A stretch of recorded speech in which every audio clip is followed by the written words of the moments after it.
নমস্কাৰ, আশা কৰিছোঁ মোৰ ইয়াৰ আগৰ ভিডিঅ'টো আপোনালোকে প্ৰায়সমূহ জনসাধাৰণে চাই আছে।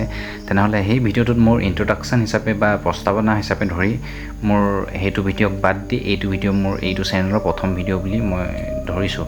গতিকে আজি এই প্ৰথমটো ভিডিঅ'ত মই আপোনালোকলৈ এটা গুৰুত্বপূৰ্ণ শব্দ মই যিটো অসমৰ প্ৰধানকৈ নিউজ চেনেলসমূহত বা মানুহৰ মুখে মুখে চলি অহা এটা অতি পৰিচিত শব্দ, সেই শব্দটো মই আপোনালোকক অকণমান বুজাই দিবলৈ মই লৈ আহিছোঁ।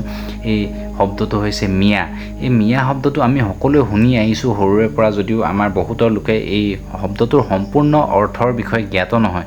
গতিকে এই শব্দটোৰ প্ৰকৃত অৰ্থটো কি হয় বা অসমত কি ধৰণে ব্যৱহাৰ কৰা হয়, এই বিষয়টো বহুতে আমি হয়তো নাজানো এই বিষয়ে, বা আমি কিছুমান লোকক সুধিবলৈ আমি সংকোচ অনুভৱ কৰোঁ যে আমি সৰুৰ পৰা শুনি অহা শব্দটো আজিলৈকে অৰ্থ নাজানো নেকি বুলি।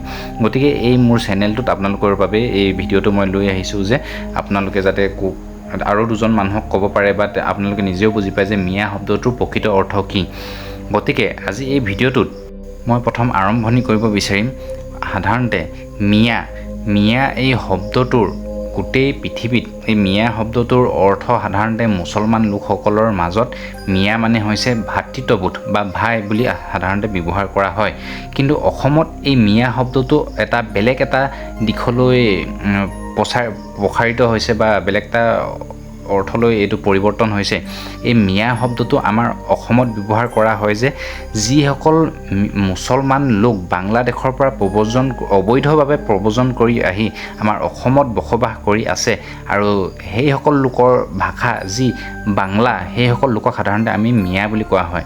আৰু ইয়াৰ পৰা মই এটা কথা কৈ দিওঁ যে আমি যিসকল কিছুমান সাধাৰণ মানুহে আমি মিয়া শব্দটো গোটেই মুছলমান জাতিটোক আমি সামৰি লওঁ। গতিকে মিয়া মানে গোটেই মুছলমান জাতিটোক সামৰি লোৱা নহয়। গতিকে অসমীয়া আমাৰ যিসকল লোক আছে সেইসকলে যাতে এই শব্দটো ব্যৱহাৰত তেওঁলোকে অকণমান সচেতন হয়।